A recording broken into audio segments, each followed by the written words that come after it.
Welcome to the Intel Extreme Masters San Jose, day number 2 of 4. Over the next 3 more days, we'll find out who's going to be crowned our first ever San Jose, and it'll be done live in the SAP Center in San Jose, the SAP Center. It's a fantastic arena that we're going to be heading off to at the weekend. But for now, we're in Burbank to start off the round of 16. We're actually going to take you through all 4 days worth of coverage. If you weren't with us yesterday, we had Open Bracket 1 and Open Bracket 2, where 6 players qualified through to the round of 16. Today we'll focus on that round of 16 with the first 2 group games from each of the 4 groups.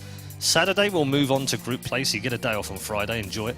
And then on Sunday we'll crown our first ever San Jose champion. It's promising to be a fantastic few days of StarCraft 2 action. Apollo's with me on the couch once more.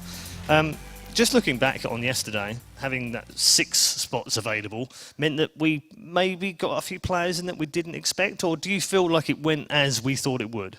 I think if you look at the results of yesterday, the 6 players were players that everyone thought would go through. There was no surprises in terms of that, but there was definitely surprises when it came down to who played well and who didn't. Yeah, absolutely. Open Bracket 1, I think the standout player that didn't make it through probably Intense, showing us some great games yesterday. Took HuK to 3 matches as well in the lower bracket, but in the end, HuK managing to make his way through. He'll be in the round of 16 today. And he was joined by Super and Gummio, and Gummio looked pretty good yesterday. Overall, yeah, really good. Yeah. Really good. And I don't think he was challenged yet, but today is going to be the day where he is. And at the top of the bracket in Open Bracket 2 was True, who came through after winning all 3 of his matches, but they weren't as straightforward as we thought they would be. All of them 2-1. Were you surprised by that? I wouldn't say struggled, but just the fact that he lost a map in every game. Yeah, it summarizes his career, because I think True is a world-class Zerg player, but in recent times he's been struggling and getting a lot of wins and is underperforming for sure. And seeing him advance through, expected. Seeing him advance 2-1, a little bit expected as well, because he is a little bit underperforming. If he wants to do well in this tournament, he has to step it up further than yesterday. And then also in that group, in the open bracket, was Revival, former Intel Extreme Masters champion, of course. He came through in second. And then third was a clash, really. We thought and maybe hoped as foreigners, as Europeans, that maybe Harston could squeak through there, but just fell short at the last hurdle to some great play by Symbol. Yeah, he really surprised the players in the group, in the bracket, should I say, when he started off the day. But the Koreans are very, very good at adapting to whatever they face and whatever they lose to originally. If they lose to something and they have to play it again 3 or 4 times in a row, that's when they come back and they actually easily beat it usually. Yeah, we've started to dub it the Korean reverse curse, because they never seem to lose that second game. I don't know what it is. It's a very crazy thing indeed. We're going to take a look at the 16 players who have made it through to the groups now. There are 4 groups of 4. It's played out in a double elimination best of 3, and with the top 2 advancing on to the quarterfinals. Now this, of course, is a little bit different because we do have 2 locations for this Intel Extreme Masters. We're playing this out in Burbank right now. So the first 2 matches of each group will be played today, and then on Saturday we'll move on to all of the rest of the games, the other 3 matches remaining in each group. So today in Group A we'll have Rain versus HuK, True versus Snoot.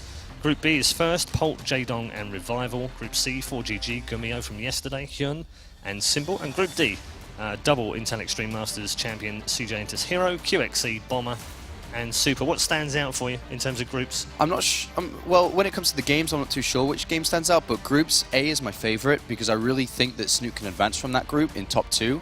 He's beaten True before in the previous Intel Extreme Masters, he can do it again. And closely followed by Group C. I really want to see if 4GG can go back-to-back and do well, and also everyone's looking at Gummio to see how well he can do at this event as well. There's something in there for everyone though, isn't there? I mean, I personally got a bit of a, I like Group B, looks really good, fun. Polt's in there as well, Jaedong's in there, fan favourites first is in there again.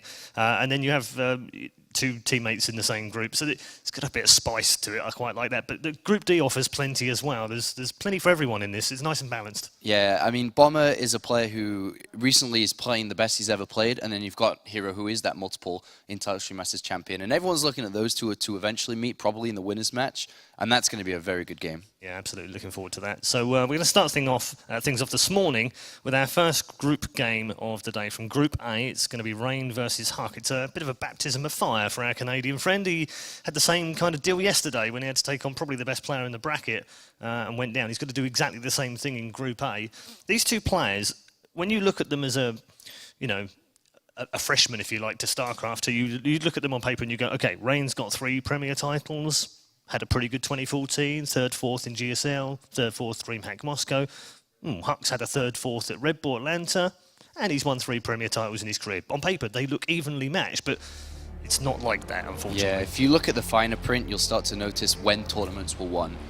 In StarCraft, winning a tournament in 2011 to winning a tournament in 2014 is a major, major difference. Skill is very different these days. Absolutely. So that's the main difference between, if you look I at saw a comment yesterday, which was on the Team Liquid Live report, which we love reading, by the way. Well done, people on that one. Keep that one coming.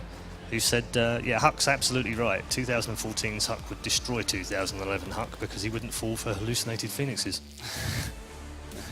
it's a true comment, I suppose. Bit of fun on the live report, as ever. Go and check it out on Team Liquid. Also, these two, when you look at their matchups statistically this year, it's quite interesting, actually. HuK's best matchup is this matchup, PvP. By a long way, actually. He's up in the 60-odd% margin. Unfortunately, for his opponent, Rain, it's his worst matchup statistically.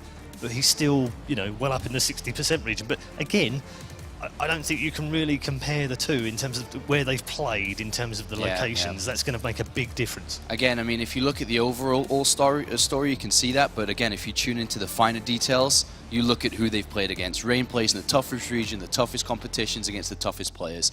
HuK, not the same, obviously. Very different. Map-wise, I think that's the first time we've seen Nimbus get through. Yeah, I suppose. Yesterday we were stuck on Sejong and Catalina and Overgrowth pretty much the whole day, and today we're going to get Merry-Go Round, and we're going to get, well, potentially could get Nimbus as well. Why? Yeah, in this mirror matchup, they don't have to worry about playing a Terran or Zerg, and those are the maps that they don't want to play Terran or Zerg on. In Protoss versus Protoss, it's not too much of a problem. Obviously, which match favors which strategies and which race. It really comes down to preference on what they prefer to play on. Okay, we're going to head over to our commentary desk, but before we do, just a quick heads up for you. A little bit later on, in fact, at the end of this first match, we're going to be announcing something very, very cool indeed, something that's never happened for the Intel Extreme Masters, so keep your eyes peeled towards the end of this match. But for now, let's enjoy our opening game of Group A with Rotterdam and Todd. Thank you very much, Paul. Thank you very much, Sean. Of course, we are so ready for this first series of the day, PvP, Johan. It's not just a PvP, it's Rain. It's my boy Rain. It's so much more than just a PvP. Yes, these two, they're actually, I would say, like probably two of my personal favorite Protosses. HuK in PvP are two great, I guess, so to speak, analysts here on the couch. Paul and, I mean, Red Eye and Apollo talked a little bit about it, and statistically, it might be Rain's worst matchup. But very recently, actually, I casted a tournament online hosted by Base Trade TV in which he had to face Trap in finals, the same Trap that beat SOS 4-0 at Battlegrounds Washington. And I was like, you know what? Going into these finals, I think Trap is the favorite.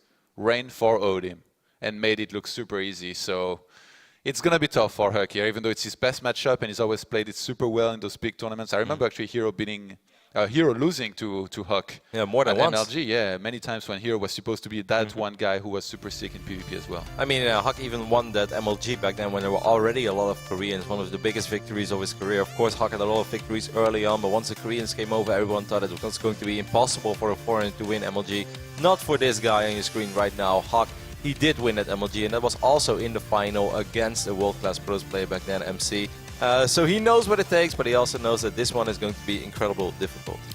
What do you think about the maps here? I'm a little bit surprised that the map order is going to be Overgrowth, Merry-Go-Round, and Nimbus. Like Overgrowth, okay, but usually I would expect Sejong to be in there more often than not, and then Merry-Go-Round, like, I guess for PvP is not that unusual, but then Nimbus to finish things up? Is it time for some Roddy builds or what? Nimbus is a tricky map when it comes to PvP as well. Of course, it's not as scary as it would be in a PvP matchup, but it's a map where you can hide stuff, you know. Especially in PvP, we see that quite often as well. Something I mentioned yesterday during one of the games is that in the old glory days of PvP, there were a lot of world-class Protoss players who had a very easy approach to PvP. When smaller maps, they would go on with gateway pressure, blink stalkers, you know, figure out what we're playing against. But on some of the bigger maps, they used to really favor these styles of like proxy a dark shrine somewhere on the map, because it's very difficult early on as a Protoss player to check every single corner of the map, because we don't have Zerglings that you can just run around. Like making a Zealot is already an investment into your build order, and you don't really want to have a probe running around. And even if you have one probe, it's very unlikely that one probe checks every single little corner on Nimbus. Like that normally doesn't happen. I remember the first time that you mentioned the proxy dark shrine and I was casting with you, it was on Alterzim and we were casting an online cup, and then I was like, nah, that will never happen, and then it happened in that one game that you mentioned it in. So okay, I'm gonna keep it in mind. Yeah. Maybe I'll ask for predictions here and there, but on Overgrowth, to start things with? What are you thinking here? I think that HuK is going to play this pretty straightforward. I think HuK is going to play this without fear. Like, you can't go into a series knowing like, oh, normally I like to do this, but I'm going up against Rain, so maybe he's going to out-micro me. No. HuK always has confidence in his micro, so I think he's going to be active. I think he wants to figure out what he's playing against as soon as possible. I wouldn't be too surprised if he tries to open up with something a little bit of a commitment, like let's say a straight up 3 gateway opening and try to put on some pressure. Maybe because a player like Rain is often running around with units early on in the map as well. So maybe if you can catch one of these units off guard, then you can suddenly make something happen with your 3-stalker opening. We'll see. I think it's going to be a very fun series to kick things off with. Like you said, Johan, our first map of the day. This is the main event. Well, it's sort of the main event. We're playing the main group stages. It's going to be this awesome PvP between this man, my favorite Protoss player in the world, spawning on the right top side of Overgrowth, recently joined a new team. I think this is officially like his first big tournament for them. Of course, my insanity, it is Rain. Look at that handsome man. He's so handsome. He's my favorite Protoss. I'm sure he thinks the same about you. And he's like my every man crush Monday. Every single Monday. It's like man crush Monday, it's still Rain. Doesn't change. His opponent starting at the bottom of the 10 side corner, it's HuK, who sent out a probe very early on, so we're gonna have some, I guess, a little bit of a proxy happening here in the first game by HuK, most likely hoping that Rain's not gonna scout for it so that he can get a payloader win, I guess, with a nice cheese early on. I wouldn't even call this a little bit of a proxy, Johan. This is a pretty big one. I think he's gonna build 2 gateways in Rain, his main base. Well, we're not gonna wait a very long time to get our feet wet today, as the action is gonna kick right off. We'll see if this is going to get scouted for Rain. Johan. So much for not being scared and playing standard. Maybe he's a little bit scared after all. You know, what's really interesting is all the players that join My Insanity, they show such insane results right after, like every time after joining. Stardust joins, comes to DreamHack, wins. Same for Saxry. Okay, so this is already getting very exciting. I totally agree with you, by the way. Saxry has been on a roll as well. I know you Europeans like to hype him up quite a bit, but he deserves it. He's a world-class Zerg player. Rain is going to check the corner of his base now, and now he's going to find 2 gateways. It's very late, though. Yeah, he already warped in 2 assimilators. He cancels 1 immediately. Good call there by Rain. I still wonder what his approach is going to be. I don't think you can hold like no, this. I think because the Zealots almost spawn in your mineral line. Like, what do you do if you're Rain? Do you make Zealots and a Cyber Core with a Mothership Core? I just said I don't think you can hold here, but I'm going to take that back and say I don't think you can hold unless you're Rain. Like, when Rain is playing, there is always a chance no matter what, and he knows better than other people. Personally, I would have panicked, cancel both gases, throw down the Forge. Yeah, but then my opponent could just maybe take 2 Stalkers, get too many Zealots, and overpower me. With Rain here, I think what he's going to try to do is get 2 Zealots in a row, get a Mothership Core, and then get a Stalker.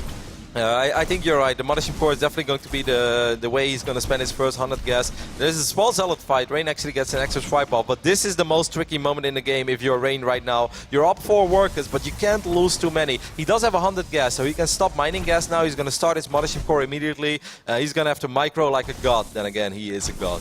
HuK needs some Roddy micro as well as Rain here, man. It's going to be very important to try and save as many of those probes for as long as possible for Rain here.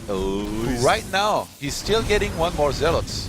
Yep, he's losing quite a few probes, but that's okay, because now he has that Mothership Core, so he will have some constant damage from this point on. But he kind of needs to wait until he has Photon Overcharge. He's done really well so far. Yeah, he's doing surprisingly well, but this is where it gets tricky though, because now we have an extra Zealot, and Rain has done such a good job in keeping his Zealots alive. He has 1 more Zealot. HuK is running around with the Zealot on the top right-hand side, just leading on these 2 Zealots that are following him, and now he's going to go down.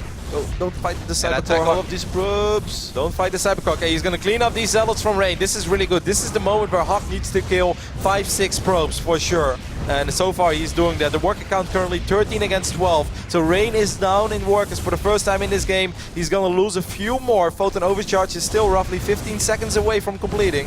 Yeah, he's ahead on tech though. The Cybernetic score of HuK halfway through down. Surely he's going to keep on pumping out Zealots, but Photon Overcharge should be up here momentarily. 92 energy on that Mothership Core. So Rain has held, and HuK finds himself with, I guess, in a moment, unpowered gates. Yep. Oh, that's really nice here too, trapping that one Zealot here by HuK. Okay, there goes that Photon Overcharge. So this 1 Zealot will only get a single probe, still better than nothing. But I think you're right, these gateways will get unpowered. HuK's gonna have to throw up a gateway at home. Rain just made that look like, yeah, that's how you do it, boys. Like, it's really not that difficult. You just run around with your Zealots for a bit and you get a Mothership Core. I can't believe he actually held this so convincingly. I mean, What the hell? I don't know, Johan. This is just silly. He's behind on walkers, but he's just so far ahead in tech. Yeah. And especially in terms of warp gates, he already has started his, whereas HuK had to invest into a mothership core. He just got enough gas to start his own warp gates. I think this is actually game over, because this mothership core from Rain is going to have so much unanswered damage. It's going to take quite a while before HuK has anti-air. As we see right now, the gateways are not even done yet. He's going to start making his first stalker soon. His own mothership core has 70 energy, but HuK is going to lose more than just a few probes here. I think he's going to lose 6-7 workers, and that's going to give Rain such a convincing lead. Wow. Man, what a boss. He scouted it pretty late and he still handled it so well. If you're Protoss and you watch this, you're gonna try to wanna react the same way as he did now, but you would die if you didn't. It's really funny, because just the other day this happened to me on stream and someone was like, Roddy, why didn't you just make a mothership core? I was like, nah, it's gonna be too late, like you don't have enough damage output. Well, thank you for making me look very bad at this game, Rain. It makes everyone look bad. Yep. Oh, HuK is gonna have photon overcharge in 2-3 seconds, but like I said, he lost 6-7 workers in the blink of an eye, even more than that. He lost 9 probes total. One of course was a scouting probe. He has to really start using photon overcharge soon. Yeah, so Rain, as much as he fell behind in terms of workers at first, now he's brought it back. He's 16 probes up against 10. He has an earlier warp gate. He's just in the driver's seat right now. He's in a great position. Yeah. Incredible early game hold there by Rain. He did such a good job in making his zealots fight, but when they were almost about to die, just run around, stack his probes, and of course you're going to lose a few probes here and there. That's inevitable, but the most important thing is that you buy enough time for your photon overcharge to be ready. At the moment there is photon overcharge, that you still have a working number that you can work with. And if you have 11-12 workers, if you're Rain, that's more than just being able to work with it. That's great for you. After that, you unpower the gateways, you run across the map, and you do just the same amount of damage that your opponent did. But like Johan said, you have better attack. Very, very well played so far by our My Insanity Protoss. HuK is so broke, man. He has so little probes. And Rain, I really like that rather than basically choosing a tech path and doing whatever he wants, he sends the mothership core inside his opponent's base right now to get a clear scout on exactly what he's up against. He saw the Twilight Council, so he knows it's either going to be Blink or DTs, unless HuK could have cancelled, because he did have to recall pretty early here, otherwise the mothership core would have died. So good bit of information here by Rain. He knows it's not going to be a Stargate. He knows there is no robo up until now, even though one could come. And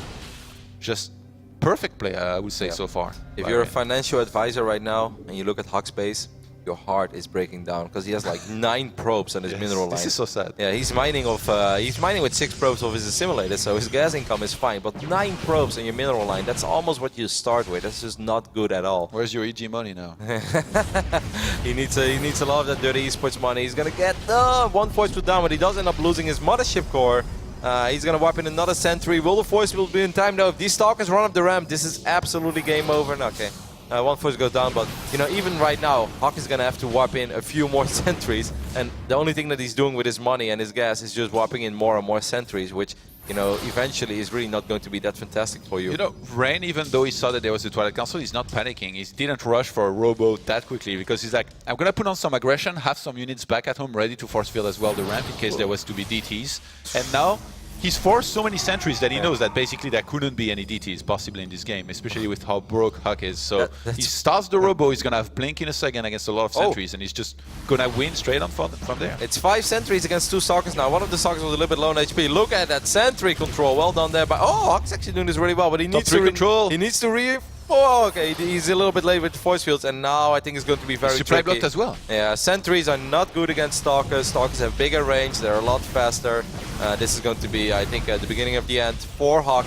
He tried to stabilize, he tried to go for the comeback, but right now these stalkers, there's so much micro potential in these guys, and the units from HuK, they just don't really have a whole lot of micro Rain potential. even starts a second Nexus, man. He's attacking and killing HuK, defending back at home and expanding at the same time. Yeah. This is like a reverse Roddy build here. Well, it's reverse Roddy execution. I could have done the build, just not the execution. The good force put there by HuK. He's going to be able to pick off one of these stalkers. The worker count is still 27 against 22. Blink, I think, just finished up for HuK. So normally, no, actually, it finished up for Rain. HuK was never even able to start his Blink because he had to wipe in 5 sentries and then 2 more, or at least 1 more. It's crazy how well Rain has played this from start to finish. First the defense, and then, you know, rather than, you know, kind of fall asleep on his advantage, take a gamble here and there, he's like, no, I'm just gonna check everything you're doing, keep on being aggressive, macro at the same time.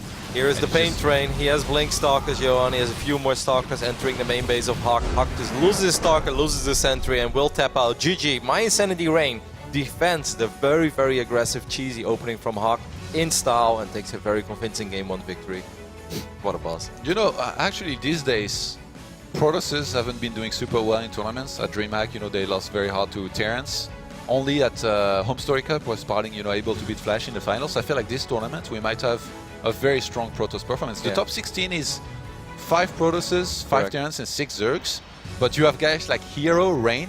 Like, could this be the finals of this tournament? Like, I feel like there's a good chance he's going to be like 4-4 GG and these guys to stop them. Yeah, wow, that would be a finals that would make me very excited. Maybe some of the non-Protoss players wouldn't be too excited about that, but I would love me a Hero versus Rain final. Just look at the micro one more time. This is normally that tricky phase, you know, it's 3 Zealots. Look how Rain is fighting with his Zealots, but he makes sure that they never die. Yeah, he loses a few probes, like I said. It's inevitable that you lose a few workers, but he forces HuK to go back.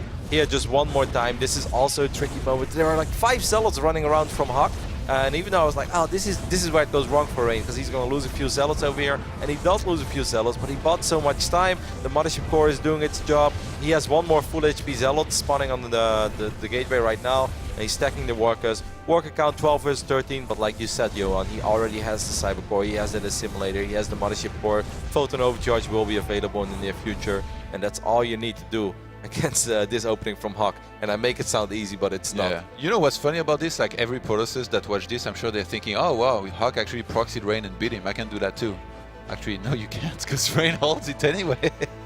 I know. Normally when you already have your second Assimilator warped in, I think it's kind of late. Like, it gets very difficult. Like, if these gateways are outside of his main, then I was like, yeah, I think Rain can still do it, you know, because it's Rain and there is a lot of distance that these Zealots have to cover before they reach the mineral line. These Zealots were very close to the mineral line, but Rain, out of this world, Johan. Sorry, I'm a fanboy, but...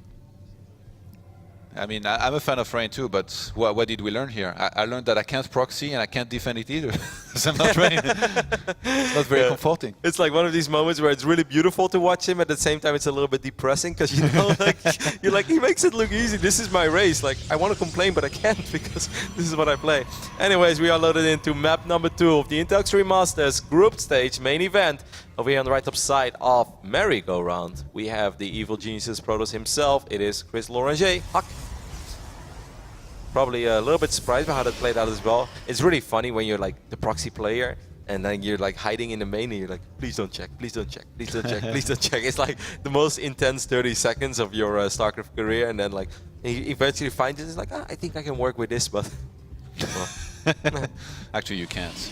And his opponents starting in the southern part of Merry-Go-Round, it is Mind Sanity's Rain, who played a superb first game here.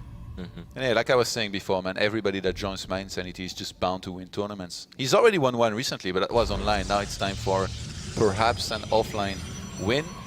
Actually, he chose not to play in the Hot 6 Cup to attend this tournament. That's pretty insane of a choice here. Like, that's commitment. You take your words right out of my mouth. I was about to say this. We mentioned this a few times yesterday, but Rain had the option to play in one of the other very prestige tournaments as well. A tournament that he has actually won in the past. He won the GSL Hot 6 Cup. But he said, like, nope, this time I would like to go to the Intel Extreme Masters in San Jose. I qualified for it, so I just want to go. Well, so far, so good for Rain. Of course, he would love to play in a stadium where we're going this weekend. Had some tweets coming in as well. The people asking, when are you guys going to the main venue? This is the last day that we play here. Today we do 8 best of 3s, so every player will play 1 best of 3 from all the groups. Of course, 2 best of 3s a group. We have 4 groups, that's 8 best of 3s. And then on Friday, everyone drives up to San Jose. Some people may fly, but most people drive. It's a nice drive. And then on Saturday and Sunday, that's where the big show starts. I'm a sports fanatic, Johan, as you know, and I think it's super cool to go out to arenas like the San Jose Shark Tank or the stadium of the San Jose Sharks, which is of course an NHL team for the people who don't know. I don't watch regular sports, man. All I care about is esports. You know, I am just a StarCraft fan, but you are a Blizzard game specialist. Okay. Oh wow, HuK pulling the probes here to try and snipe Rains, but Rain gets away. I really don't see any weaknesses recently when I see Rain play. Like that one tournament that he won online, he just crushed through people left and right. 4-0ing trap in the finals, looked invincible. You did mention that his style, I think Apollo, or it was either you or Apollo yesterday, that his style is a little bit different. Because in the old days, he used to just never really go for the win. He was always just like, I'm going to outplay you and I'm going to enjoy every single minute of it. He was very passive and barely ever cheesed. And then he started having a lot worse results, kind of fell off the map for some time. And then at some points, he came back and had to play some matches and did some very interesting cheeses and attacks. Interesting build here by HuK. He's going for the build that I mentioned before the series started. This is a build that HuK likes to do. You open up with 3 gateways. It's quite a commitment. It's not an all-in, but it's a commitment. You definitely want to get stuff with this done. And Rain is going for a 1-gate fast expand. He's going to follow it up with a robotics facility. On paper, I kind of like how this is shaping up for HuK. If he catches one of the units off guard, but we'll see. It all comes down, of course, to execution. But if he's able to maybe get some free volleys off on this Stalker, maybe just cancel the expand, you know, and then expand himself, and then maybe get a sentry, contain Rain for a bit. On paper, this is looking all right for the EG Protoss. We'll see how it actually plays out. Man. I think even if I wasn't watching the game, I would like what Rain's doing, because he's always so beautiful and perfect. Rain here, the trick is going to be in maybe buying a little bit of time and trying to get that expansion up to get the photon overcharge off, and chrono boosting out Immortals obviously going to be the key against all the Stalkers that could be assaulting him. Yep, and of course Rain also doesn't want to be contained. Can he trap 1 or 2? That's a good force field. That is a really, really good force field. There's a lot of DPS in this little army of Rain. The 2 sentries, the Stalker and the Mothership Core. HuK is going to pick up 1 Stalker, but it's still an unfavorable trade in the end because he loses 2 Stalkers just for 1 Stalker. And let's not forget, this Nexus has a lot of HP and there is a Photon Overcharge available. Oh no, don't do that, HuK. That's really risky. That top 3 control, man. I would have been very, very scared if he ran up that ramp. Yeah, I would have lost some Stalkers and not really done much. HuK really on the Don't aggression do it, no, here. don't do it, HuK. Okay, that's going to be painful. There is an Immortal. This Immortal is going to hammer its way through these Stalkers of HuK. I would like to point out, well, Rain has lost 2 units actually. He lost the Stalker, and what else did he lose, Johan? Let's take a look. Oh, he lost the probe. Unacceptable. So Rain lost 1 Stalker and 1 probe. He's swapping in sentries. Yeah, he wants to contain Rain, but it's going to be too late now. Rain is not going to sit on top of his ramp anymore. He's getting 1 more gates. He's going to get sentries and zealots and try to force field off the units after the photon overcharge is gone. Okay, so what I mentioned earlier is that the 3-gate opening doesn't have to be super all-in, but if you get 1 more gateway and you just make it a straight-up 4-gate, well, that's an even bigger commitment than the 3-gate is already. You know what's crazy? If Rain wasn't scouting for this, he wouldn't know what's up. But he sent a unit across the map, which actually just got intercepted, I think, by the Mothership Core. The Mothership Core just killed that 1 probe from Rain, which had escaped the base. 2 more force fields going down for Rain, gets 1 Stalker, the second Stalker, very low on HP. This is not happening. HuK is just expanding now, but he's so far behind. Yeah, and he has no tech. He's sitting on 4 gateways. HuK's only chance, I feel right now, is like if Rain moves out and HuK goes into his main, force field him out. Get to use the dirty Protoss tactics in a matchup where we normally don't see them super often. HuK is gonna check the main base of Rain. Maybe hope that Rain sends a bunch of units into the main, and then HuK can go for the natural. Maybe then he can ambush it. But I feel that Rain has such a good read on this PvP so far. He's not falling for this stuff. Even leaving some Stalkers in his main. Rain almost gets the Mothership Core. HuK will get away barely. Was supposed to use the time warp and has only 4 HP left on it. Army supply, it's 37 against 32, but the expand for Rain is so much quicker, and he has a robotics facility.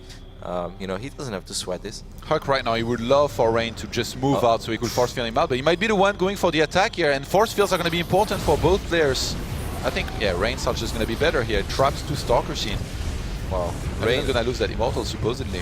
Maybe the Mothership Core can get the alley-oop on it. Oh, good forces from the low ground. Yeah, HuK does get 1 Immortal. That's something he can work with. But here is another Photon Overcharge, and you just can't fight in range of Photon Overcharge with the units that HuK currently has. I love how Rain is using those Immortals as well to always shoot at the Stalkers. The Mothership Core is going to go down. This last resource step pretty much tells the tale of this game so far. Rain has been ridiculously cost-effective for this being a mirror match. And Rain's hallucinated Phoenix just scouted HuK's entire base. He knows everything there is to know. He saw the 4 gateways. He knows that HuK has absolutely no tech. He might just go forward and just kill his opponent right out. Yep. Because, hey, why not? What's going to kill these Immortals? HuK lost his Mothership Core, so Rain knows as well. It's like, hey, you're not going to have Photon Overcharge, buddy. It's going to be really difficult for you. Your sentries are very slow retreating at home, so my Stalkers will be able to pick off 1, maybe even a second one. Oh, Stalker, what are you doing? Don't block the sentry. HuK has a few force fields, though, so Rain has to be a tiny bit careful. But army supply now 35 against 28. Work attack 40 against 31. Rain made a War Prism. Oh, what do you think? I don't think HuK's moving down. I don't think HuK should be going here. I mean, he might He has get some Zealots to tank, but they are going to expire. And as soon as they expire, there's going to be way too much for Rain, who just pulls back behind the force field. What do you think the War Prism is for? Did he want to drop up the ramp or something with everything? Elevator? PvP elevator? Yeah, maybe he's like, hey, you try to contain me, my main. What if I contain you in your natural? That's a lockdown if I've ever seen one. Okay. Actually, a lockout, I guess. I Just mean, like Rain knows that HuK doesn't have Photon Overcharge available. A few more force fields going down. HuK actually getting a couple of favorable trades here, that's well. But he has to react well to this Warp Prism that's about to enter the main. And this is tricky. You can't just warp in a few Stalkers because there is Big Papa in the Warp Prism. 6 more gates for Rain here in the Templar Archive. He doesn't want to slow down. He doesn't want to take his time here. Just wants to kill his opponent right out. Okay, HuK is actually, I must say, over the last minute or so, HuK has been getting a couple of okay trades. Of course, Rain is still in a really good position. He's still up 10 workers. He's still been getting trades. But those few force fields by HuK, yeah, that was pretty well done. I just realized Rain was on only 2 gates this entire game. I thought he was on 3 plus the Robo. It was just the initial 2. That's why he added 6 more. You can go up to 8 gates like this on 2 bases, and then as soon as you stop using the Robo, you're going to have enough money to use all of them. So I think he might just wait for a little bit here, get some Archons, and then just go for the kill. And force fields are not going to be enough anymore. Yep, of course the Archons can break the force fields. HuK still has to worry about this Prism. It's very, very frustrating when you have to deal with a Warp Prism and you don't have Photon Overcharge, especially if there's an Immortal or Surprise! Big Papa, like I like to call him. Look at Big Papa. His guns are blazing. His guns are ready. HuK's gonna pull all the units. Oh, he has to be careful. Oh, a few force fields going down. Gets a Stalker for 5 force fields. Not ideal. Would have been nice for HuK if he gets a little more than just that. But Rain, like you said, Jon, he has ridiculous production. He's working off these 8 gateways. He's just able to overpower HuK over here. He's 8 gonna get charged in a gateways. second. He has an earlier +1, which is about to finish. And there we have the force field on the ramp. You try to contain me, I'll show you how you contain the Protoss. Look at Lockdown, man. Look at him. He's Major's favorite lockdown. GG. And Rain takes the clean victory here, 2-0. Did you see that? He didn't break sweat. He did not, man. He's sharing at the screen. He's like, was this ladder or was this the actual tournament? Ah, it was the actual tournament. That's great. We were warming up, right? Yeah, I'm 2-0. He's like, wow. So this actually means that Rain is already done for today. Rain will advance to the winner match in Group A, which will be played at the big venue on Saturday, where he will go up against the winner of the other series in this group, which is Snoot versus True. That's going to be a cracker, as Paul likes to say. And I think actually that may very well be our next best of 3, because I think we're going to wrap up Group A before we hop into other groups. Johan, is there anything else you want to say about this series? I'm pretty impressed by Rain, obviously. You know, his first match here, it really delivered, and no, I cannot wait to see him later in the tournament. And I'm so sad, actually, that we're going to have to wait until after tomorrow. Oh, man.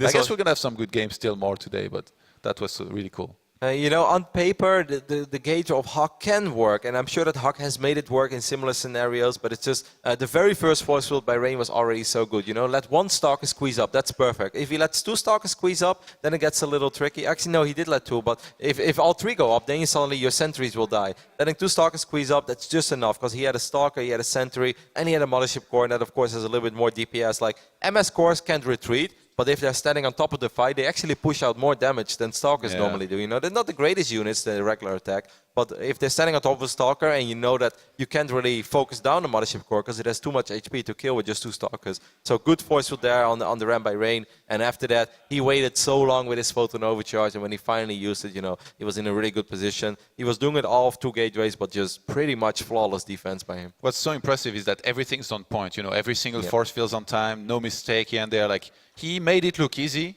when HuK will crush 99.9% of people that play StarCraft. So like it's like this one guy is one of the only ones that can do this. So that's just so impressive to me, because mistakes can be made very quickly in StarCraft. I couldn't agree more, especially at that game 1 as well, you know, when the gateways are in your main. Of course, we've seen Partick defend it in the past in a different way, but those gates were not in the main. Or also, you know, it's a smaller map, Habitation Station, you can do crazy things. On Overgrowth, you're really just going to have to defend. I would love to see what Rain thought when he saw those gateways in his base on Overgrowth, because, you know, most of those players would panic a little bit, but it seemed like he was confident that he could defend it all along. So, Paul, take it away and ask him.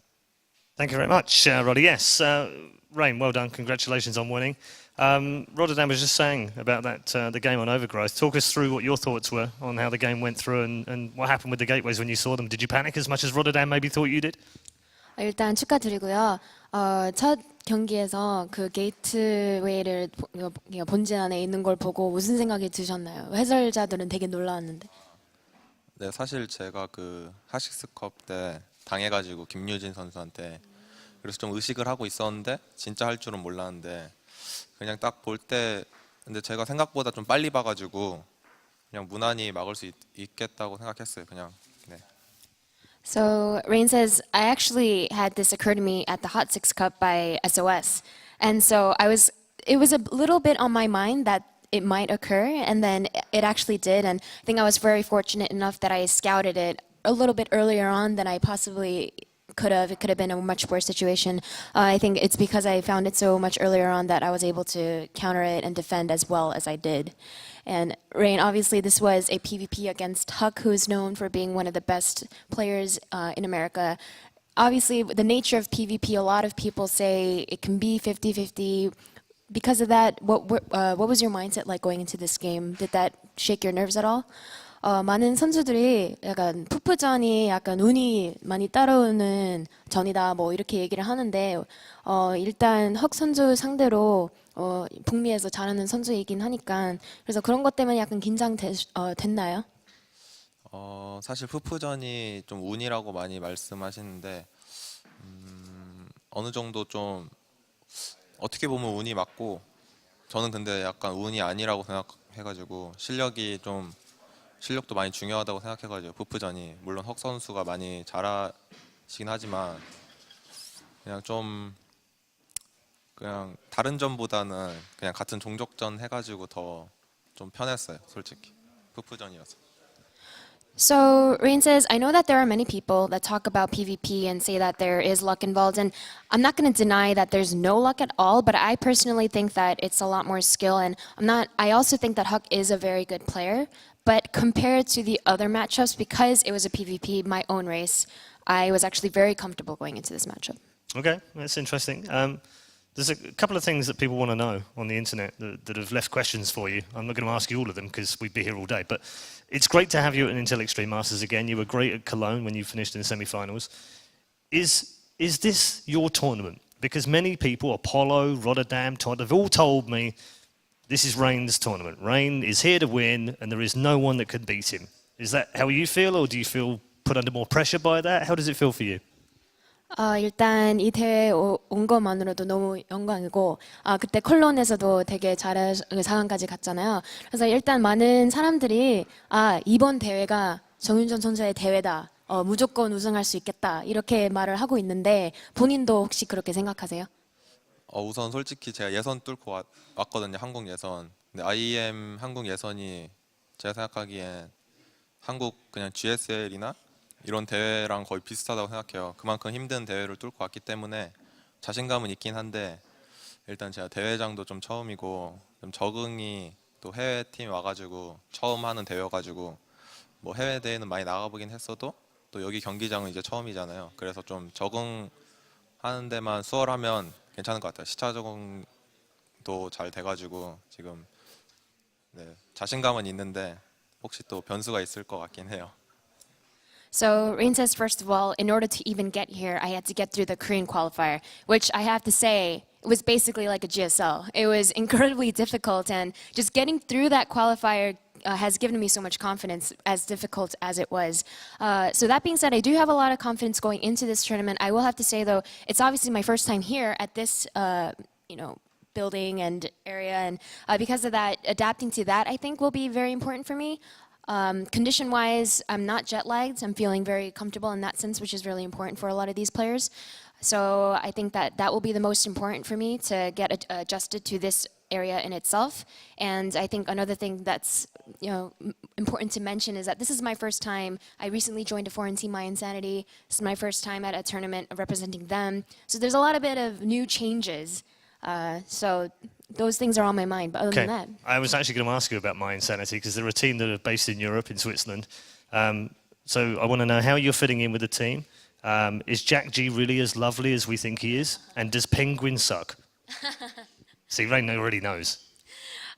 일단 My Insanity 팀으로 최근에 들어가게 됐는데 그 팀은 이제 최근에 들어갔지만 어떤지 그리고 우리가 보기에는 정지훈 선수가 되게 뭐 착하고 뭐 그렇게 좋아 보이는데 사실도 그런지 그리고 펭귄은 그냥 별로인지 농담으로. 우선 근데 제가 팀은 옮기긴 했는데 아직 팀을 한 번도 가보지 못했어요. 스위스에 있어가지고 제가 유럽 대회 가야지 만날 수 있을 것 같은데 그래도 지훈이랑은 옛날부터 친분이 있었는데 그냥 되게 착하고 형들한테도 잘하는 동생이고 펭귄은 아직 잘 모르겠어. 겪어봐야지 알 것 같아. So he says, to be honest, I haven't met a lot of them yet because I've been in Korea and the team house is in Switzerland. But that being said, Jack G, I've known of him for a while, and he's always been known for being very, very kind. He's always respectful to his elders, and because he is older, so he likes Jack G a lot. Penguin, he says, I don't know. I'll have to meet him first, and then I'll let you know, Renai. I'll let you know. Okay, all right, you do that. Well, congratulations, Rain. Thank you very much. And we'll see Rain again, of course, in San Jose at the SAP Center in downtown San Jose on Saturday. We've also got time to tell you about something brand new to the Intel Extreme Masters. It gives me a great privilege to announce that we have a very special deal with a new partner at Newegg. And right now, you can head over to newegg.com/IEM and purchase any hardware you might need. Don't just spontaneously go and buy stuff, or do if that's what you fancy doing.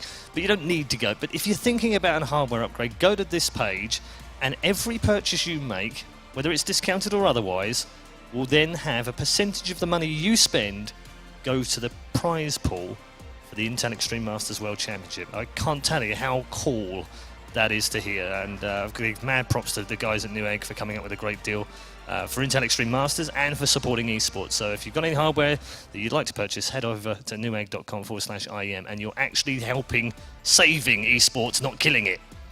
Specifically the Intel Extreme Masters World Championship. Fantastic idea, and we hope you partake in that. We're going to take a quick break now, but when we come back, we will go back into Group A with another match, and guess what? It's foreigner time.